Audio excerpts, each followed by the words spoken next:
Our next guest is the man.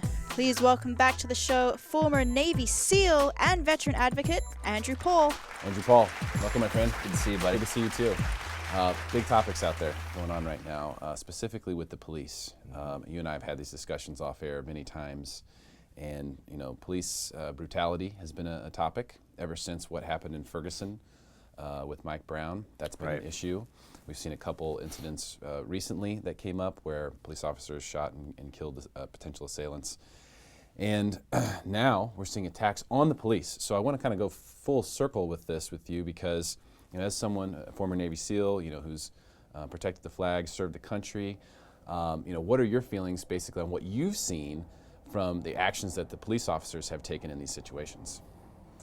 Well, first of all, I got to say, who am I? I mean, I've served my country. Yes, I'm a patriot because I love my country, but I've never been a police officer. So, to be fair, my opinion, I've never been a police officer. I've never walked in their shoes. And so some of the things that we see from the news don't tell both sides of the story. I have friends who are police officers, so sometimes you don't hear the other side of the story. But these attacks on the police, I think we can all say unequivocally, are horrible, deplorable, and vile, and need to stop. They don't solve anything, and it is plain murder. If you attack a police officer, if I see you attacking a police officer, you can bet I'm going to come after you. Because the police, I've got your back. That's the bottom line. I've got your back. And I'll second that as well. And I definitely have the police back. And I think here's the thing. For me, this is what I see. When we see one of these incidents, an officer got their gun out, they felt threatened, they felt the need to use it. That officer, I don't believe, woke up that day and said, I'm going to go find someone to shoot today. And if we can at least agree on that, then we can agree to the fact that it was something that happened in the heat of the moment. Sure. And when stuff happens in the heat of the moment, sometimes the accidents happen. So it could be accidental, could have been deliberate in that moment that use of force was felt as necessary. But I don't think it was deliberate. These attacks on the police, these are deliberate. Right. These are being carried out in first-degree fashion. That's right. Very big difference to what's going on here when someone is out there serving and protecting. And by the way, the majority of police encounters do not end up in a shooting. Right. I mean, the vast majority do not. But in these incidents, we've seen it. It appears maybe some of these officers are trigger happy. Or maybe, because 99.9% of officers are out there serving their community, doing an amazing job. They care about the community. They're not, by the way, they're not getting paid a lot of money. Mm-hmm. So they're not in it for that. But maybe there is, a bad apple here or there. Right.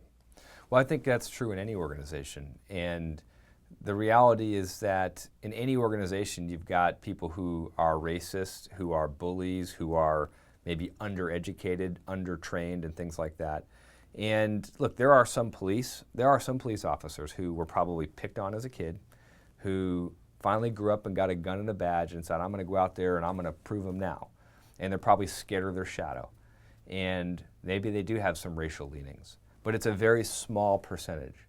And I'm telling you, I know that police officers in their organizations know who the problem police are. There are problem police, guys who are bullies, guys who have no business being bestowed with the gun, the badge, and the power of the state. And those people need to be removed from our police force because they give the rest of the great men and women who are serving in our communities a bad name. But is there really a solution to this? Because, it seems like if you have, police are trained in violence, right? They're armed with several things, and they're going into altercations with people. Right. They're yelled at a lot now. I'm seeing other videos now where you're seeing the police being abused by other people's freedom of speech. Yep. They're being yelled at, they're being called names, and they're just standing there trying to protect the community. So hopefully they're tough enough that they can take a few name calling. They're taking it well. Yeah, most of them are. But at the same time, when that line gets crossed, now all of a sudden you've got someone who's armed, trained, against someone who probably is not armed, not trained, but has liquid courage or whatever going on, adrenaline going on. They feel invincible in that moment for some reason. At least that's what I've seen. When I see a police video, a shooting video, or resisting arrest, to me, Andrew, when you start, attacking the police verbally and you don't respond to their commands, you've lost your innocence to me. your innocence has disappeared now because Because you have an opinion? no, because you have an opportunity to yourself make the situation good by simply listening to the police, or at least not attacking them verbally. Certainly you should not attack the police. I agree completely. But you're certainly entitled to your opinion and to render that opinion. And the police should not feel the need to beat you, arrest you for expressing that opinion. And hey, do I think it's wise to walk up and flip off a police officer? No. But it is protected. Yes, it's true. It's protected. But I haven't seen any of these videos where someone walked up and flipped off a police officer and got Right. shot. What I've Agreed. seen- All right. This is unwise. This is unwise behavior. That's the bottom line. You know. What I'm seeing people who are, have done something wrong. They're starting to get questioned by the police, and then they won't Right. answer the questions, or they won't get out of the car. They won't. Yeah. They won't listen to the officer's commands. Yeah. But this is a thin line Yeah. to skate, because when you talk about liberty, Right. which you're a big champion for liberty, it's a really thin line, and it's black and white, I think. Well, Derek, what I would say is that I think the situation is very fluid. And the discussion that we do need to have in this country is about what kind of liberties and where we want the line to be. How far is a police officer allowed to go in questioning you and requiring that you leave your vehicle, or how long they're allowed to detain you and things like that for reasonable questioning. Those things have been tried and tested in the courts, and perhaps we need to have another discussion about that on a national level within our country about what rights an individual has.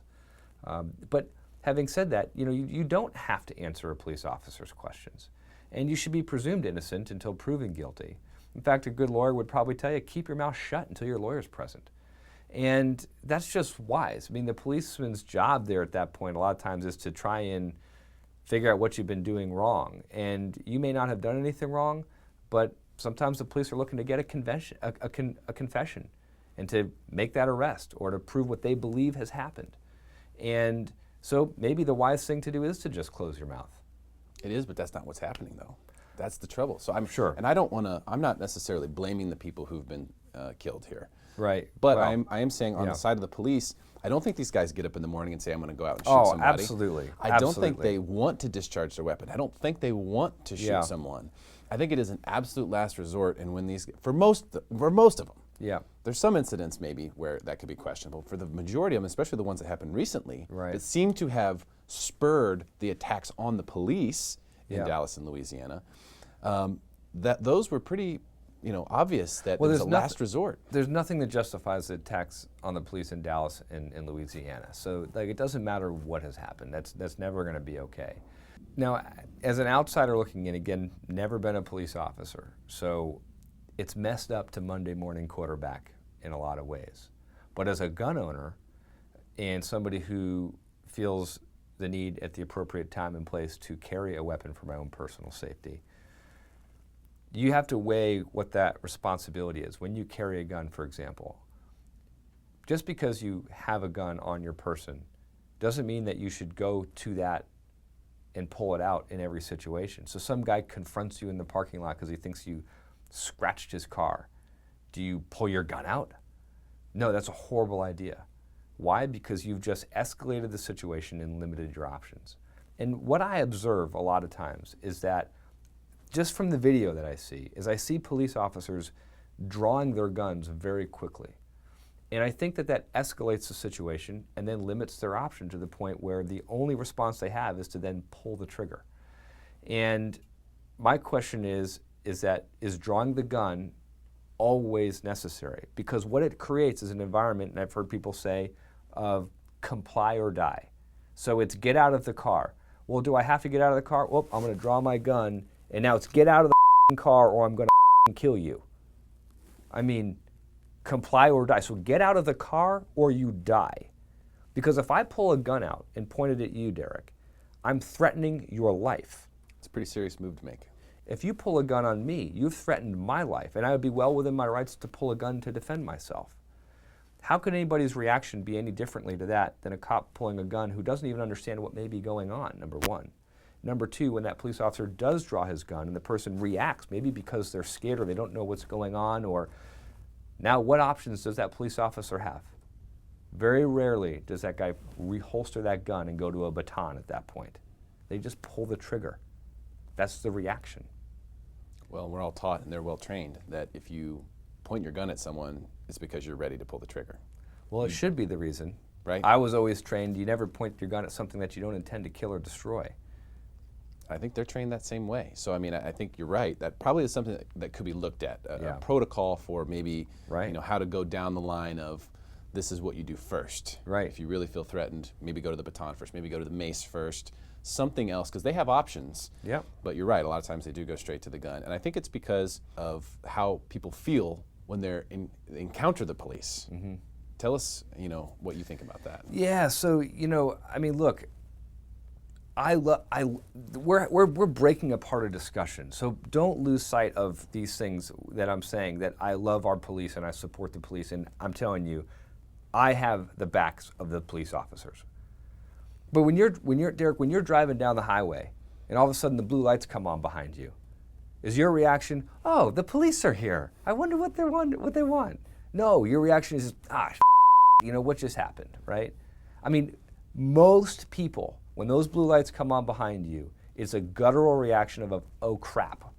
Even if you didn't do anything wrong, people's adrenaline starts to go up. They start to wonder, what went wrong? Did I do something wrong? Was I driving too fast?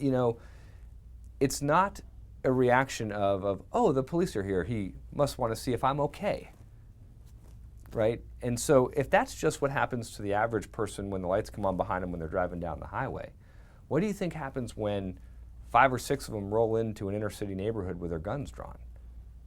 What do you think? I mean, what do you think these young kids' reactions are? We've lost the peace, we've lost the trust, we've lost the relationship inside those communities where these struggles are happening. So we need to address that. Yeah, how do we build that back up? But you're right. I mean, if a police officer knocked on the door to this studio right now and walked in, I would definitely have a reaction. Yeah. Yeah, why Are they is here that? for me? What happened? Is my car get stolen? Is everyone okay? Right. All those things come in because it is a very intimidating thing. And they're meant to be that way. Correct. A lot of them dress and present themselves in an intimidating manner so that they can take control of the situation. And I'm not saying that that's a bad thing, but you have to recognize what the natural human response is to that. And are we escalating and inflaming an encounter, or are we de-escalating an encounter? Do you believe that there's anything that can be done, or what would you do if you could make an overhaul, sweeping change to what's happening with police out there in the streets? Is there anything that you would do? Well, to be honest, I don't have all the answers right now, but I think part of it is having this discussion. I think there needs to be more interaction, though, with the police and the communities that they patrol and where they police. And the relationship has to build. The trust has to build. And right now, we do not have that, and that is a problem. Murdering and killing of the police is a problem.